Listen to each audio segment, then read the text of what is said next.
Good morning, everybody. Coming at you live on a beautiful Montana Monday morning. Moving a little bit of grain onto town. Taking it to the mill today. Always like hauling to the mill. It's not necessarily any quicker or easier, but I don't know. I just like it. I like the people there. I'm friends with family friends with some folks that work over that way. And this is pretty much what we're going to be doing for a lot of the week.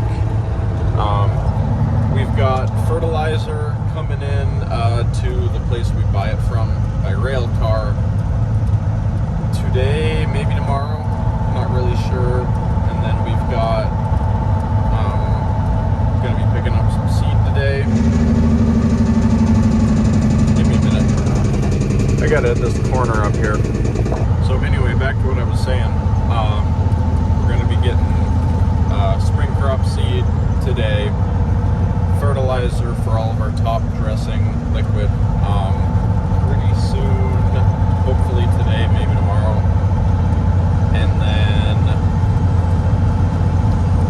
with those two kind of in conjunction, we'll probably start getting spring crop put in on top of trying to get stuff into town. Grain into town, that is, to the elevator or the mill or whatever. So yeah, we're going to be getting plenty busy coming up soon today, or starting today, and kind of going on for a couple of weeks, 2-3 weeks maybe, depending on how things go. I mean, this kind of thing can take, it can range. It can take 2 or 3 weeks longer than you expect. If things go smoothly, it could be even shorter than you expect, but the trucking will stretch out all the way into June. But we're starting to enter the busy season, so we'll have lots more good content to kind of show you guys, make some good videos. And later today, I'll be doing some field work too in the 7R. Getting some rolling done. We tore out some old hay fields, and we are going to be putting them into some alfalfa here in not very long, or I'm sorry, ignore what I just said. We tore them out of alfalfa. We're going to be putting them into spring wheat coming up here soon. And we're trying a new variety of spring wheat, and we're going to be hauling it to a new place after we harvest. So that will be very exciting. Really looking forward to seeing how that does. Spring wheat is kind of a hit or miss where we're at, just because of the time of summer that we get most of our moisture, and then when it starts to get hot, it can be iffy. Sometimes it does pretty well, other times it can do pretty poorly. It's just luck, and that kind of applies to everything, but spring wheat more so than others. So we are going to strut on into town here. Probably won't film most of that because it can get kind of having to pay attention to a whole lot of things at once, and I do not want to be out filming during that. But I'll show you guys around the mill when we get unloaded there, all that good stuff. Here, if you guys want a little bit of Jake brake action, we've got a really, really steep hill coming up here.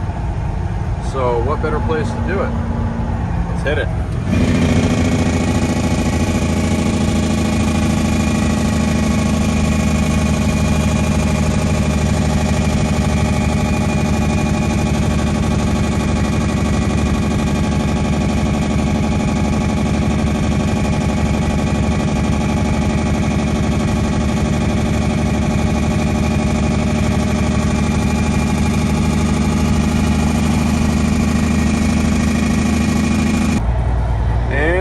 To the mill over here, kind of show you guys around. They've rearranged it a bit from what it was a while ago, I guess we'll say, because now you have to go around back across some train tracks to get over to the probe stand. And these train tracks are some bumpy ones to get over. So you just got to put it in low gear and idle on across. On the rover, we can pick it back up a bit. And we get to find out the $1 million question Is there anybody in front of me in line today? It's looking like there isn't. It might be my lucky day today. I think it is. So we're going to go pull up next to the probe stand. I'm going to go get my tart on the roll. And then there will be somebody to come out and they will get a sample of the wheat. They'll go test it, make sure it's up to spec for milling. And then we'll go unload. So pretty straightforward stuff. Okay, so I was mistaken. There is one truck in here ahead of me. But considering that he's already dumping this grain, I feel like I'm still making pretty good time today. That's the probe stand right there that you just pull up next to, and then they take that little thing right there and they go and get some samples out of each hopper. Then you're good to go. Unfortunately, I need both hands to do this, so I'm gonna have to put the phone down. Last night I was trying to find something to do, so I went and I polished this sucker out. Well, I just hit it with a finish buff, and it made it look a little bit better. It was pretty dark, and I having a hard time getting all the way up in there, and I didn't get to my end caps. That's kind of what it looked like before, versus just a finish buff. I also touched that guy up. I was really running low on time. These ones I'll probably air hose them out tonight or something and hit them again.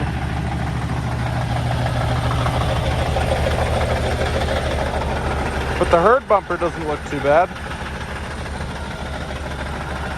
I mean, it looks pretty sharp. Those need a refresh.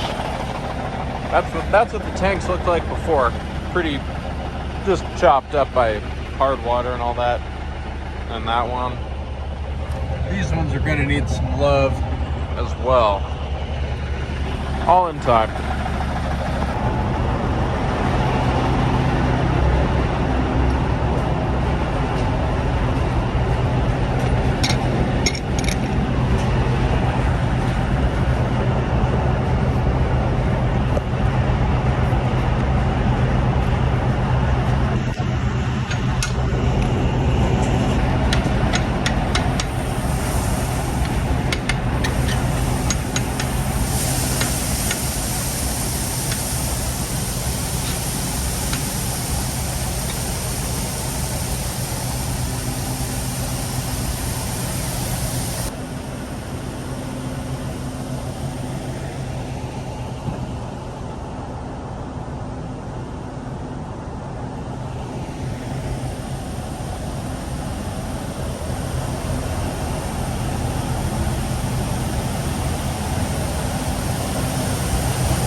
We're on the way back. Got paperwork from the office there at the elevator, and just strolled back on up the highway. And we're taking a little bit of a different route home because getting to the bin site this way is a little bit quicker than leaving my house. So we are just taking a nice little walk through the countryside here. Gonna go get one more load, and then I should have that back into the mill by about 12 to 12:30, and then wrap that up, bring it back to the farm, load for tomorrow, and then my plan is to go hop on the roller and go roll some of those old hay fields we tore out. And just wrap up the day doing that because the mill closes at 2:30 for trucks, and I can't get back in there in that time frame. So that's what we're gonna do.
I really like driving truck, but the one thing about it that really gets to me is when I get in here to Billings, the traffic is just terrible. Especially it's right around noon right now. Everybody's on a lunch break. It's an absolute madhouse. I mean, you just look at it out here, and you know, this maybe isn't busy by every city's standards, but there's quite a bit going on, and I end up doing a lot of sitting at lights and get cut off every so often, but I kind of prepare for it. Like, take for example this light up here, way ahead is red, and you know, I could hurry and get to the light, you know, and then wait there so I was there as soon as possible, but I'd just be wasting time. I'd be slowing down really hard up there, and it just wouldn't be necessary. But what ends up happening is people go up on either side and then pull up in front of me, and then I have to slam on my brakes anyway. So I don't know, it's just part of the deal of driving in town.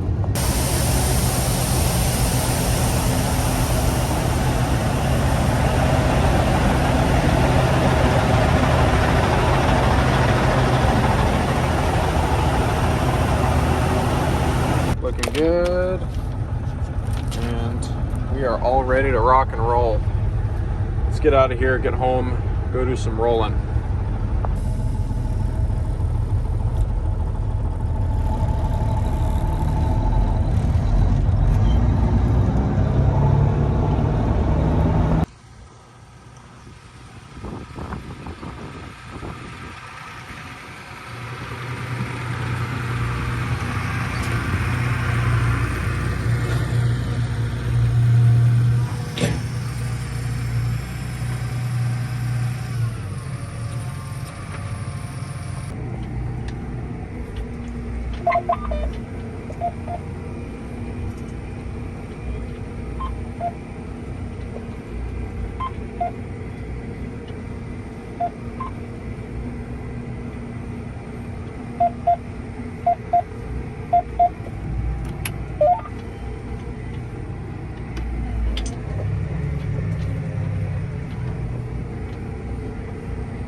So now I'm just plugging away on this bumpy old hayfield here, getting it smoothed out because we are no longer putting hay in here. We're going to be putting some spring wheat in. Now that we got the seed back here on the farm, we're really itching to start getting stuff put in the ground, especially with this warm snap. Where we're at, and when moisture tends to kind of get here during the growing season, it's kind of a battle of the earlier the better. Obviously you don't want stuff to freeze, so you can't go too early. So it's a real balancing act, but we're ready to get rolling in the field. Quite a few people around the area have or are about to start seeding, and it's pretty typical for this time of year. But with these old hay fields, the issue is with keeping a field in hay for so long, particularly alfalfa, is pocket gophers. And I'm pretty sure anybody who grows hay knows what I'm talking about. They dig underground and make these big old dirt mounds all over your field, and they're bumpy to drive over with any of your haying equipment.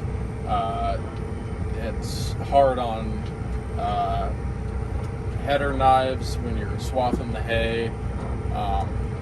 All that stuff. It's a real pain, and you know, when they build the mounds, the alfalfa doesn't grow in that spot very well or at all, and so as time goes on, the gophers just get worse and worse, and eventually it gets to the point where it's just too much, and then alfalfa stands go bad over time too.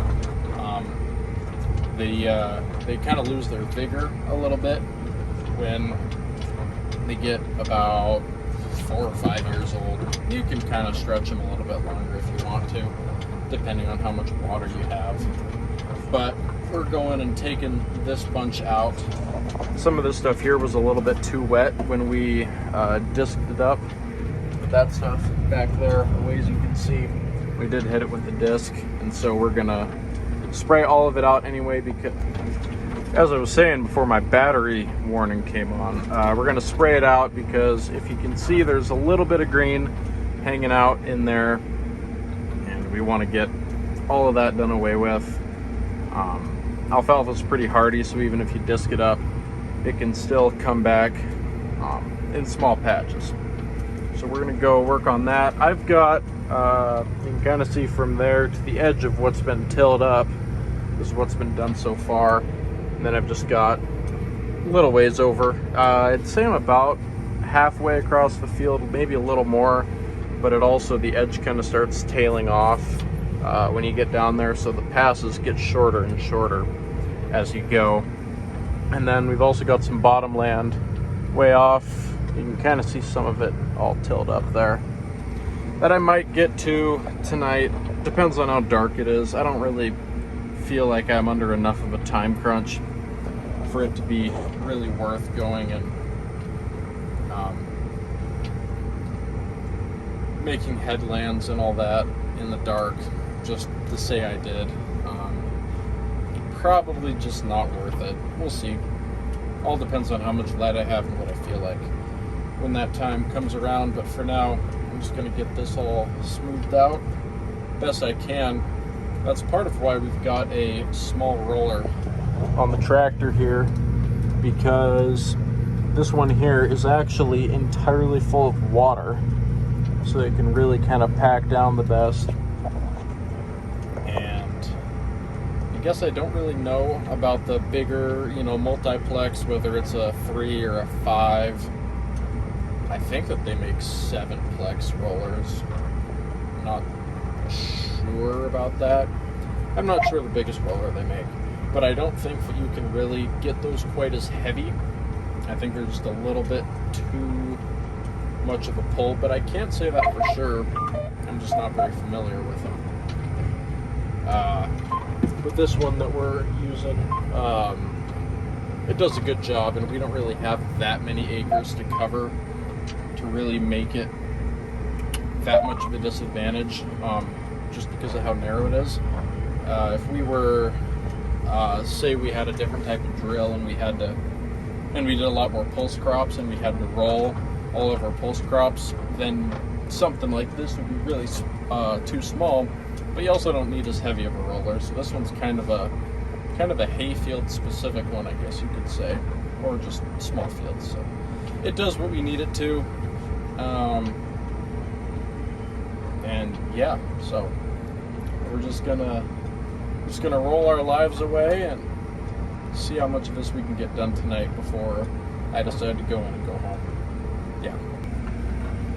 So let's go out and take a quick little look what we got going on here. So this is what we were dealing with before, and you watch, you kind of take a step, pretty squishy stuff. When we go back here, pretty powdery there. Come over here, and it's really firmed up quite a bit, so it's really doing its job. It looks pretty kind of dry, from the surface, and kind of leaves a little bit of dust, but if you go and you just peel back just a little bit, I mean, you're in mud not even an inch deep. You got that wonderful wet soil there. So I think the spring wheat going in here is going to be in good shape. It's going to have plenty of moisture to pop up really quick. And I think that's going to do it for tonight. Thanks a whole bunch for watching. I don't know when this video is going to come out. Hopefully pretty soon. And I'm hoping to keep doing these a little bit more often. But yeah, see you later. Thanks for watching.